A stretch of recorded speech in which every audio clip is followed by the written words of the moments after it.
pekerjaan pertobatan.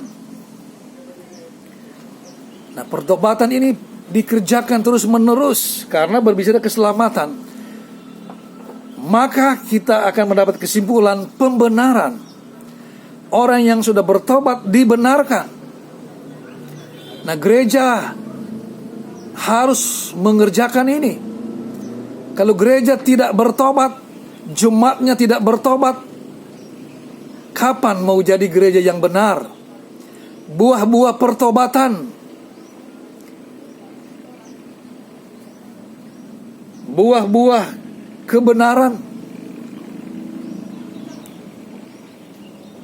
Saya belum akan singgung nanti di poin yang lain. Tentu yang bertolak belakang dengan buah-buah pertobatan tentu jahat dan bertentangan. Dan akhirnya pembenaran. Kita dibenarkan oleh iman. Iman itu harus dasar, iman dasar harus ditambah dengan perbuatan.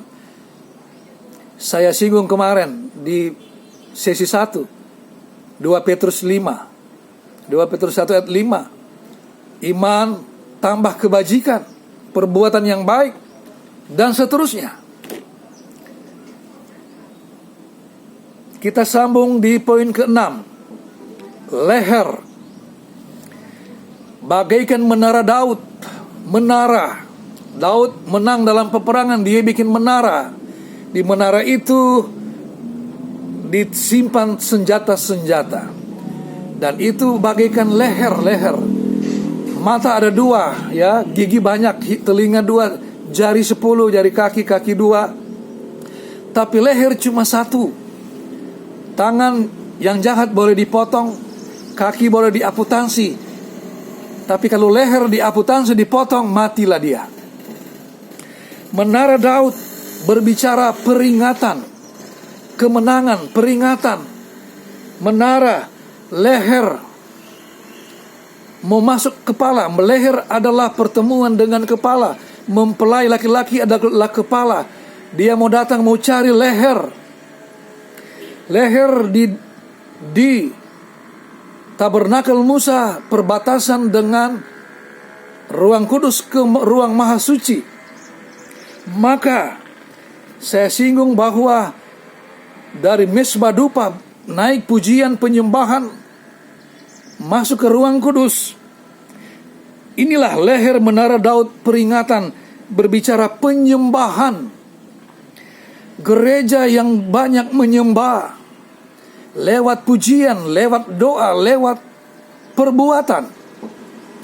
Bukan hanya menyembah kata, kami menyembah Tuhan. Bukan begitu. Kalau saya, saudara-saudara, mau song leader, mau main musik, apalagi khotbah, apalagi mengulas seperti ini, pasti keluar air mata.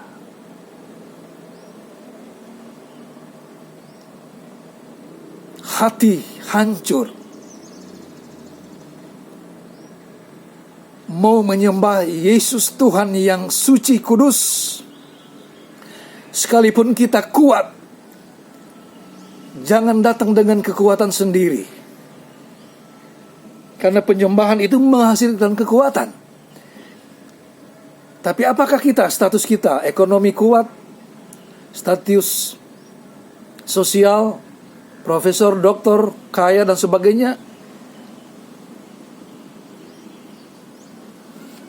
Tadi rendah hati, merasa tidak mampu di hadapan Tuhan, leher. Di saat kita kuat, tegak, tetapi ada waktunya kita lemah, lunglai, istirahat. Ada waktunya kita keras tengkuk kepala, tegar. Tapi ada waktunya kita patah leher. Penyembahan adalah kekuatan gereja. Saya heran, ada gereja yang menyembah. Saudara-saudara, kalau dalam menyembah terus dia pribadinya masih kotor, rebah kalau rebah. Dan kalau ini terjadi, gereja lain fitnah dan hina. Kasihan. Saya langsung, dan penyembahan yang kuat merupakan kekuatan gereja. Itu berbicara kekudusan. Gereja yang kudus. Maaf saudara-saudara, saya pernah merokok mungkin 1-2 batang. Ayah saya suka merokok, saya suka pinjam ya. Mungkin selama umur saya ini, mungkin 1 batang sampai 2 saya pernah rasa. Ada yang bilang, oh rokok tidak dilarang di dalam firman Tuhan. Bicara kudus, saya akan ulas Yesaya 55 ayat 3. Jangan belanjakan uangmu yang bukan makanan.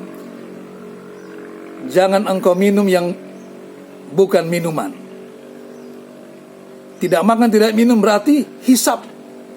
Nah, rokok dihisap, akhirnya dia akan pergi ke candu narkotika. Dan Yesaya 55 ayat 3 ini, itulah ayat utama untuk yang suka merokok. Dan kalau ada pimpinan-pimpinan gereja yang masih suka merokok, wah sangat disayangkan. Apakah itu akan membawa kepada gereja yang benar? Saudara yang bertanya, saudara yang menjawab. Leher, tempat kepala mempelai laki-laki akan turun bersekutu. Jadi gereja harus kudus. Selanjutnya bagian ke-7, buah dada. Buah dada. Buah dada mempelai wanita bagaikan anak kembar kijang. Saudara yang sudah pernah ke Istana Bogor, di sana ada kijang. Di padang rumput di belakang istana belakang atau depan istana. Kalau kita mungkin lewat depan Istana Bogor atau masuk Kebun Raya Bogor sampai di belakang istana, ada banyak kijang di sana. Rumput yang rata, terus berdiri kijang. Aduh, sampai timbul Toyota Kijang. Begitu top muncul, tiada duanya. Dan sekarang pun tiada duanya kijang ya. Sudah hilang di pasaran. Artinya, buah dada, pertumbuhan wanita dari anak-anak sampai remaja, nanti buah dadanya akan berkembang, akan berisi, berfungsi. Anak kembar kijang bertumbuh dan indah dipandang dan dipandang. Artinya apa? 2 buah dada. Kalau hanya satu besar satu kecil, seorang gadis, seorang wanita ini akan merasa tertekan. Nah, ini akan bertumbuh bersama-sama. Ini artinya persekutuan. Gereja Tuhan adalah kumpulan orang-orang benar, kumpulan orang-orang percaya. Tapi pertanyaannya, adakah persekutuan di dalamnya? Persekutuan antar jemaat dan persekutuan dengan Tuhan. Persekutuan dengan Roh Kudus, persekutuan dengan firman. Bertumbuh bersama-sama sesuai dengan umur dan perkembangan. Lebih cepat, lebih bagus kan? Persekutuan. Nah, persekutuan itu mulai dari fungsi pemuritan. Itulah perintah agung. Jadikanlah semua bangsa muridku. Awal dari persekutuan gereja Tuhan, murid dulu. Tapi jangan sampai dewasa murid terus.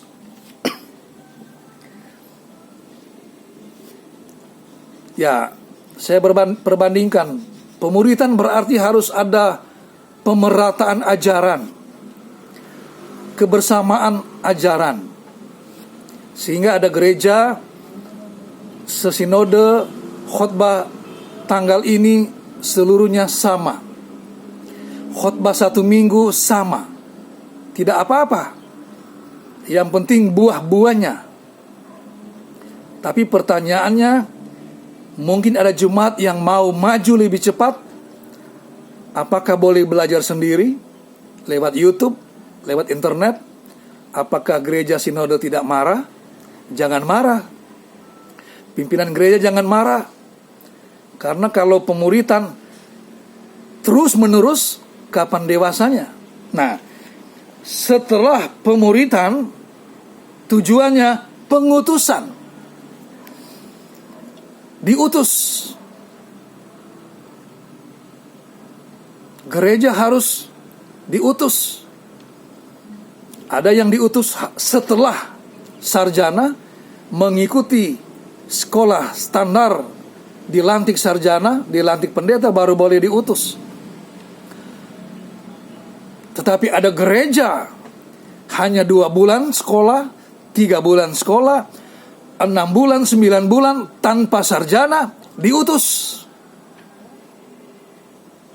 Saudara-saudara berada di posisi mana? Pengutusan saudara, gereja apa? Utus saudara sebagai apa? Tujuan pengutusan adalah penyelamatan. Saudara selamat, orang lain selamat. Jangan sampai saudara selamat, orang lain tidak selamat, atau orang lain selamat, saudara malah tidak selamat. Inilah pembahasan gereja yang benar menurut Kidung Agung, bayangan gereja Tuhan oleh Soleman, yaitu Solamit. Saudara-saudara yang nanti mau pakai ayat,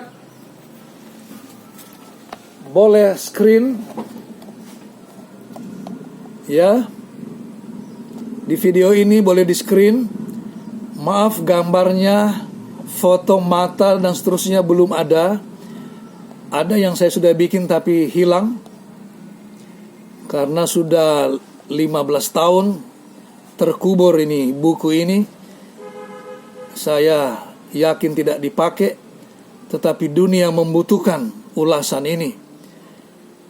Ayat-ayat boleh saudara cari sendiri, dan nanti saya cari waktu kesempatan yang lain pakai gambar yang lebih besar. Semuanya demi keselamatan, tujuan daripada gereja yang benar. Terima kasih. Tuhan Yesus memberkati kita semua yang sudah mengikuti ulasan ini pada sesi kedua. Nanti sesi terakhir saya akan bawa di soal angka-angka, raport gereja yang benar. Kalau berbicara angka, pasti nilainya tepat. Shalom, Tuhan Yesus memberkati. Haleluya. Silakan di like, subscribe, dan bertanya komentarmu.